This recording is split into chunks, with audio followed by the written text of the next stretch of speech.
the world didn't end with a crash. It ended quietly, with the sterile click of a doctor's pen and the faint hum of a hospital's fluorescent lights. "Stage 3, he said, his voice calm, too calm. "We'll start treatment immediately, but you should prepare yourself. This will be a long road." I nodded, though I barely heard the rest. My hands trembled slightly as I stared at the pamphlet he handed me, Living with Cancer. It felt like someone else's life printed in neat, hopeful paragraphs. The walk home was a blur of faces, city sounds, and the hollow echo of the word cancer circling inside my head. When I finally stepped into my house, it felt larger than ever, too quiet, too clean, too empty. That evening, I sat at the kitchen table with my phone in hand.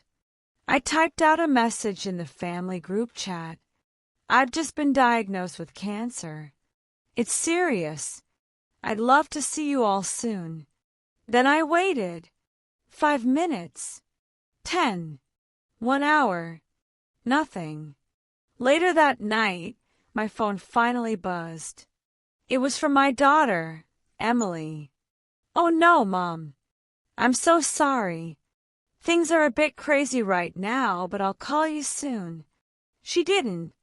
My son, Mark, didn't even text back. I tried to convince myself they were busy, jobs, kids' life, but the silence felt like a verdict. I had spent years being there for them, birthdays, heartbreaks, even last-minute babysitting. And now, when the fear of death was curling its fingers around my ribs, they were gone. The days blurred into one another. Hospital visits, medication, the quiet hum of loneliness. But amid that silence, there was one voice that kept me grounded. Lisa, my roommate. She wasn't family, just a kind woman who rented the spare room after her divorce. She started making me tea every morning, walking me to appointments, sitting by my bed when the pain grew too sharp. One night I told her, half laughing through tears, "You're doing more for me than my own children." She smiled softly. Maybe that's what family really means, being there when it matters. Her words lingered long after she left the room.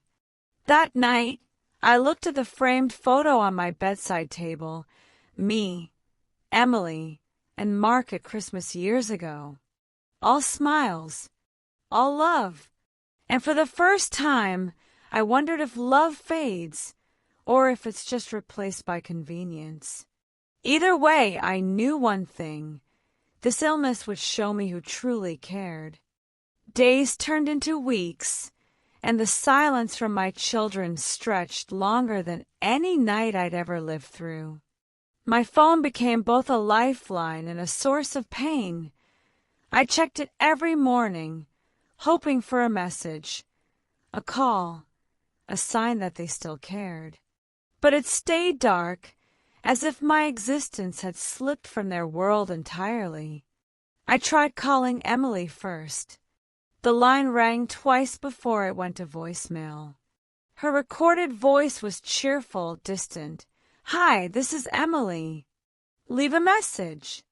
I swallowed the lump in my throat and said softly, "It's Mom.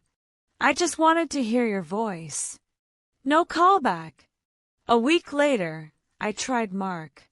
He answered, his voice clipped, rushed.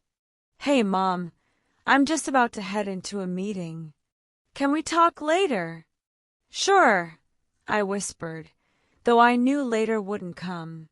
When the call ended, I sat there staring at the phone in my hand, the small device that had once kept us connected across cities, holidays, and time. Now it felt like a wall. My treatments began, the chemo, the nausea, the exhaustion that hollowed me out from the inside. Lisa never missed a single appointment.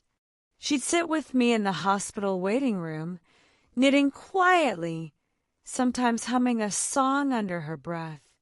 Every time I looked at her, I felt a strange comfort, like the universe had sent me one last gift before it all ended. One evening, after another grueling round of treatment, I scrolled through my social media feed. That's when I saw it, a picture Emily had posted. She and Mark were at a family barbecue, laughing, surrounded by friends. No mention of me. No visit. Not even a text. The realization hit hard. They weren't too busy. They had simply moved on. Tears burned my eyes, but I didn't cry. Not yet. I just closed the app, set the phone aside, and whispered to myself, maybe this is how it's meant to be.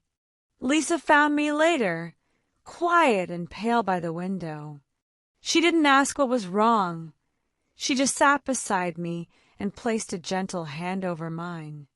And that small gesture broke something open inside me.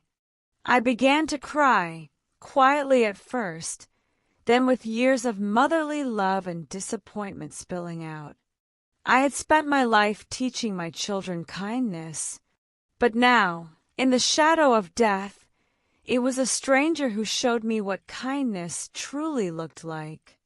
The house felt different now, not because I was sick, but because it had stopped feeling like home. Once, every corner echoed with life. The laughter of my children, the clatter of dinner plates, the comforting chaos of holidays spent together. Now, it was just me and the faint hum of the refrigerator filling the silence.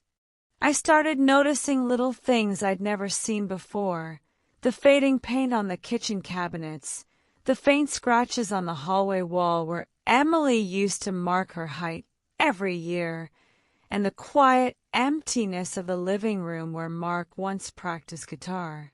Every memory was a ghost, walking beside me in silence.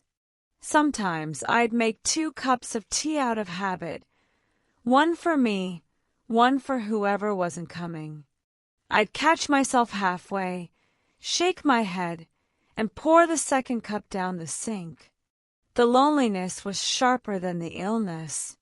It crept in through the smallest cracks during morning light, during long afternoons when the world moved on without me, and most painfully at night, when I lay in bed listening to the echo of my own breathing. Lisa tried her best to fill the quiet. She'd cook dinner for us both, hum old songs, or tell stories about her daughter who lived abroad. She never pried into my pain, never asked why my children didn't visit. She just was there. That silent presence became the one steady thing in my unraveling life. One evening, as the rain tapped against the windows, I asked her softly, "Do you ever feel like you gave your whole heart to people who didn't deserve it?" Lisa paused, thinking. "Yes," she said, "but I also think love isn't wasted. It teaches us how to see the people who truly care." Her words lingered in the air long after she went to bed. That night, I walked through the empty hallway and stopped at the family photos lining the wall. Birthdays, graduations, vacations, frozen moments of love that now felt like lies. I touched one photo of me holding Emily as a baby and whispered, "I don't blame you. You just forgot how to love the way I taught you." And for the first time, I didn't cry. I simply turned off the lights, letting the darkness settle around me like a blanket. The house might have been empty, but somehow I wasn't entirely alone. Because sometimes the person who stays isn't the one you raised. It's the one who chooses to stay. If the illness had taken something from me, strength, time, the illusion of family, then Lisa had quietly given something back, dignity. She never pitied me, She never made me feel small. Instead, she treated me like I was still me, not a patient, not a burden, just her friend. Every morning, she'd knock softly before entering my room. "Tea or coffee?" she'd ask, already knowing my answer but pretending it was a choice. She'd place the mug beside my bed, wrap a scarf around my shoulders, and talk about ordinary things: the weather, the neighbors, the price of vegetables. It was her way of reminding me that life still existed outside of hospitals and sadness. When the treatments became harder, when I'd wake up nauseous, weak, unable to lift a spoon, Lisa would sit by my side, humming softly as she brushed my hair or read aloud from whatever book she was holding. One afternoon I told her, "You don't have to do all this, you know. You have your own life." She smiled. "Maybe this is my life. Maybe this is exactly where I'm meant to be." There was no grand gesture, no dramatic promise, just quiet, unwavering care. It was that kind of love that doesn't demand anything in return. One evening, she cooked my favorite meal, lentil soup, just like my mother used to make. The smell filled the kitchen, wrapping me in a warmth I hadn't felt in years. As we ate, I said softly, "I used to think love was what you got from family. But now I think it's what you give freely without keeping score." Lisa looked at me for a long moment, her eyes soft with understanding. "You're right," she said. "And sometimes the people we think are strangers end up being the ones who love us the most." After dinner, she helped me to the couch, wrapped me in a blanket, and turned on a movie. I drifted off halfway through, my head resting on her shoulder. For the first time in months, I slept without fear. Somewhere deep down, I knew my body was getting weaker, but my heart felt stronger. Because for every absence, every silence from the children I'd raised, there was this one person who stayed. Not out of obligation, not out of blood, but out of real love. And that, I was starting to believe, mattered more than anything. On days when the pain dulled enough to let me breathe, I found myself drifting through old memories, like a woman leafing through the pages of a fading photograph album. Some mornings, I'd sit by the window with a blanket over my knees, watching the sunlight stretch across the garden. The rose bushes I planted years ago still bloomed faithfully, even when I didn't have the strength to water them. Nature, I thought, had a way of remembering what people forgot. Lisa often joined me there, reading or quietly knitting while I talked about my past. Stories of raising Emily and Mark, of sleepless nights, scraped knees, school plays, and birthdays. Sometimes my voice trembled when I spoke about the good years, back when the house was full of laughter and love, before life grew heavy with distance and unspoken resentment. "I used to believe," I told her one morning, "that being a good mother meant giving everything. But maybe I gave so much that there was nothing left for me." Lisa looked up from her knitting and said softly, "Maybe being a good mother isn't about giving everything. Maybe it's about teaching them how not to forget where they came from." Her words sank deep into me, not like a wound, but like truth finally finding a place to rest. That afternoon, I took out an old box from the closet, filled with letters, baby clothes, school drawings, and tiny pieces of the life I once built. As I unfolded a crayon drawing of our family, little stick figures smiling beneath the sun, I smiled too. My children had loved me once, fiercely and without hesitation. Maybe time had just made them forget how. Later that evening, I wrote in my journal, "Even if they never come back, I'll still love them. But I must also love myself enough to stop waiting." The days that followed were slow but peaceful.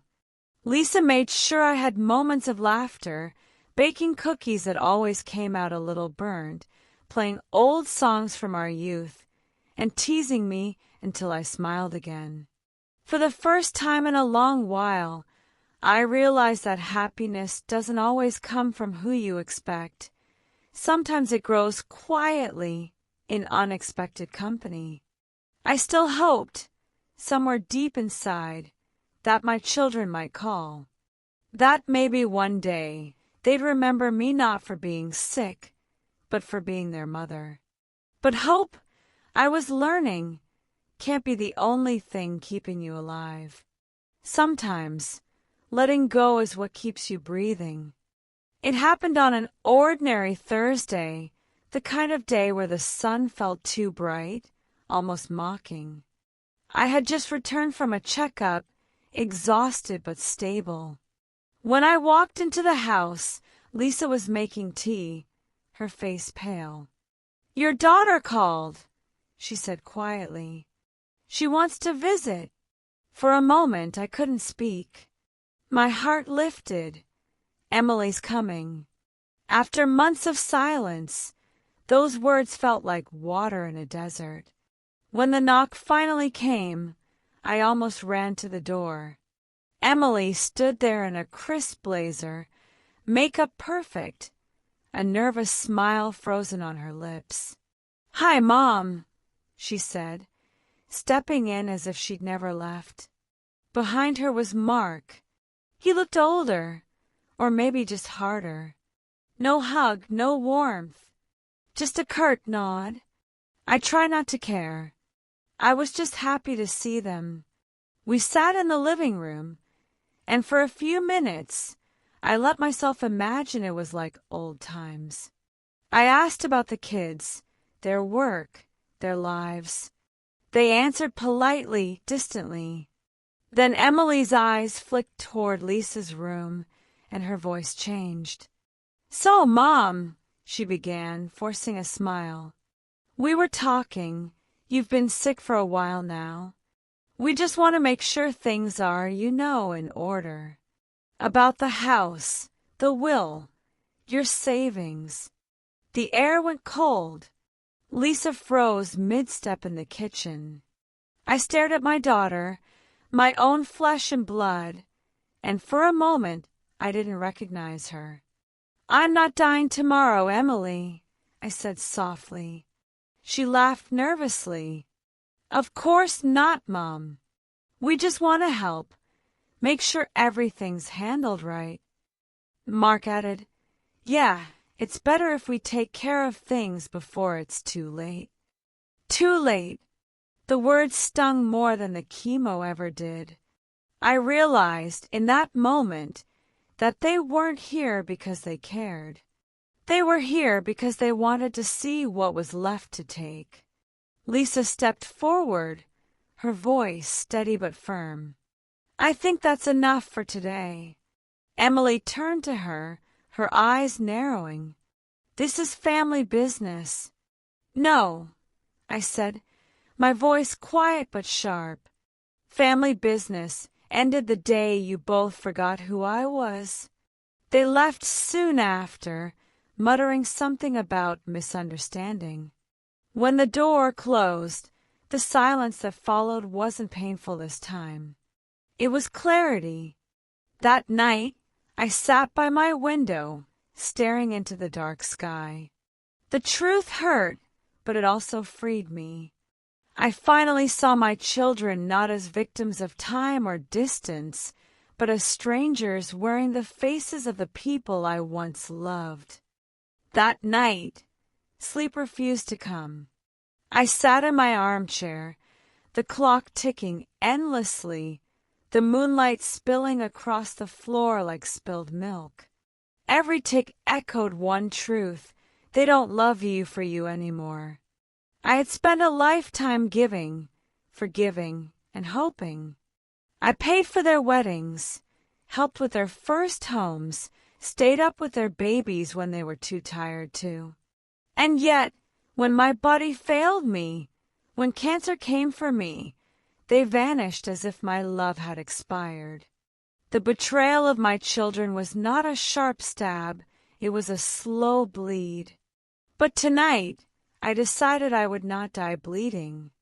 Lisa found me early the next morning, sitting at the table, a cup of cold tea in my hands.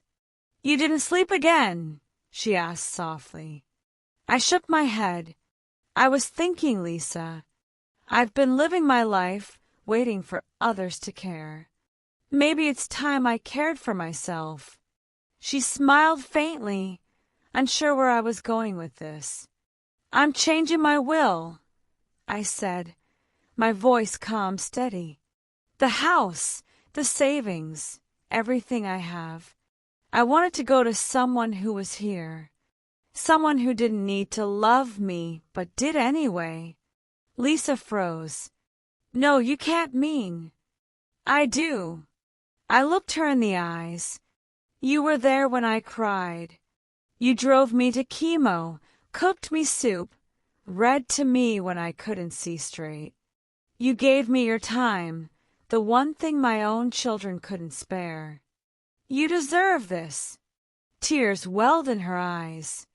"But I never did it for anything, Margaret." "I know," I whispered. "That's exactly why you deserve it." Later that week, I went to the lawyer's office. My hands trembled slightly as I signed the new documents.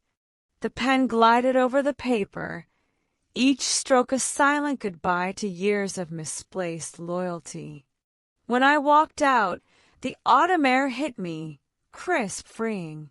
For the first time in months, I felt light. That evening, Lisa made dinner, and we ate quietly. Then I reached for her hand.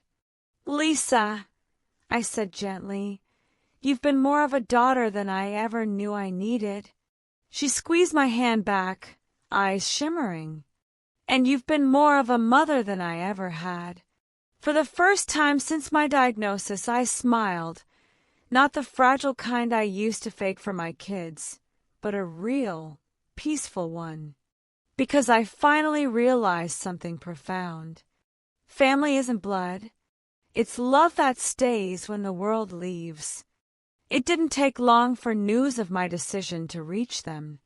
I was in the garden that afternoon, trimming the roses. Lisa had planted them last spring, when I heard the tires screech outside. Moments later, Emily's voice tore through the calm. "Mom, what the hell did you do?" She stormed up the path, eyes blazing, phone clutched in her hand. Mark followed, jaw tight, his face red with anger. Lisa appeared at the door, her expression instantly guarded. I set the shears down and stood. "I'm guessing you talked to the lawyer." Emily's voice cracked. "You left everything to her? Your roommate? Are you insane?" "Lower your voice, Emily," I said quietly. "We can talk inside." She ignored me. "You've lost your mind. After everything we did for you." "Everything." I interrupted, my voice rising for the first time. "You mean the phone calls you never made? The visits you skipped? Or the holidays I spent alone while you posted pictures of your perfect family on Facebook?" Mark stepped forward. "Mom, you're not thinking straight. That woman's manipulating you." Lisa stayed silent, her hands trembling at her sides. "Manipulating me?" I repeated slowly. "You think I can't see what's real anymore? I know what manipulation looks like, Mark. It looks like two children who only show up when money is on the line." The silence that followed was sharp, suffocating. Emily's eyes glistened with tears, but they weren't of guilt. They were of frustration, of entitlement bruised. "You're choosing her over your own blood," she whispered. "I'm choosing love over absence," I said. I'm choosing kindness over convenience. You both had years to show me I mattered. You didn't." Mark shook his head, muttering under his breath, "This is ridiculous." Emily turned away, tears streaking her mascara. "You'll regret this, Mom. One day, you'll realize she just used you." I felt a pang deep inside, the part of me that still remembered their first steps, their laughter, their birthdays. But that pain didn't control me anymore. "I already regret wasting so many years waiting for you to care," I said softly. They left without another word. The sound of their car fading down the street felt final, like the closing of a heavy, creaking door. Lisa came to my side, hesitant. "You okay?" I exhaled slowly, staring at the roses swaying gently in the breeze. "No," I admitted, "but I'm free." And for the first time in my life, that freedom didn't feel lonely. It felt earned. The days that followed were quiet, peaceful in a way I hadn't felt for years, but beneath that calm was a heavy ache that lingered, the kind of pain that only mothers understand. I didn't hate Emily or Mark. I couldn't.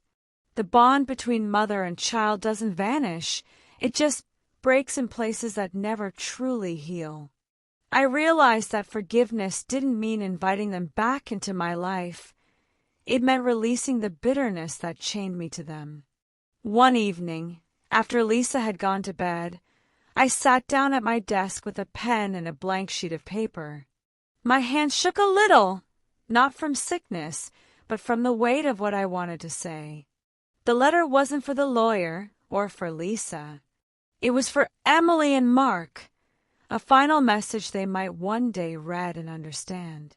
"My dear children," I began slowly. "If you're reading this, it means I'm gone, but please don't let guilt eat at you. I've made my peace. I just wish you could have been part of it." I paused, breathing deeply. The room felt warm, safe. The ticking of the clock became my only company. I spent years believing love meant giving until there was nothing left. But love, real love, is not about sacrifice without care in return. I don't blame you for leaving when I was sick. People fear what they can't control, and death is one of those things. My eyes blurred with tears as I continued. "You'll never know the loneliness I felt waiting for your calls. But in that silence, I found something unexpected: friendship, compassion, and a second chance at love through Lisa. She reminded me that even broken hearts can still give and receive kindness. Please don't hate her. She didn't take your place. You gave it up when you stopped showing up." I set the pen down for a moment, my chest tight with emotion. Then I wrote the last line.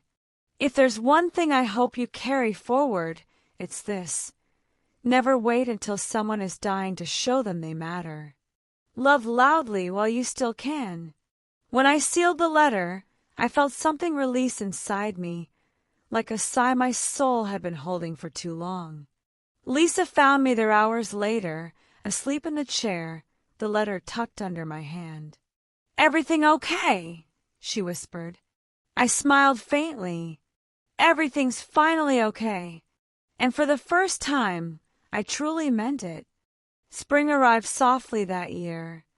The air was warm again, and the cherry tree outside my window bloomed with a stubborn beauty, as if reminding the world that life continues, no matter how fragile it feels. But my body was weaker now. Each day felt shorter, each breath a little shallower. Still, I wasn't afraid anymore. I had made peace with my past, and I had chosen my family, not by blood but by heart. Lisa became more than just my roommate. She became my world in those final weeks, reading to me every morning, cooking my favorite soups, sitting by my bed when pain came like waves. She never once looked tired, even when I knew she was. One afternoon, I asked her to bring the old wooden box from my closet. Inside were the things I cherished most: photographs, small trinkets, and a folded letter with her name on it. "What's this?" she asked softly. "Something for when I'm gone," I whispered. "But don't open it until then." Tears glistened in her eyes, and she shook her head. "Don't talk like that." I smiled faintly. "Lisa, you gave me something no one else did. Love without condition. I just want you to remember that." A few weeks later, on a quiet Sunday morning, I slipped away peacefully in my sleep. The cherry blossoms had begun to fall outside, painting the garden in soft pink. When Lisa found me, she cried, not the loud kind of grief, but the deep, silent kind that comes from real love. She sat beside me for hours, holding my hand, whispering, "Thank you for letting me be your family." Later, she opened the box. Inside was the letter. "My dearest Lisa, if you're reading this, I've finally found peace. Don't cry for me. I left this world happier than I ever thought possible. You were my light when everything felt dark. This house, this little piece of my life, it's yours now. I hope it reminds you that kindness never goes unnoticed. You were my home when I had none. Live fully, love deeply, and when the cherry trees bloom each spring, think of me smiling beside you." Months later, Lisa planted a small plaque under the cherry tree. It read, "In loving memory of Margaret, who taught me that family is chosen by love, not blood." And every spring, when the petals fell, it looked as if the earth itself was showering her memory with love. Because Margaret's final gift wasn't the house or the money. It was the reminder that even in loss, love can still bloom. Cherry blossom,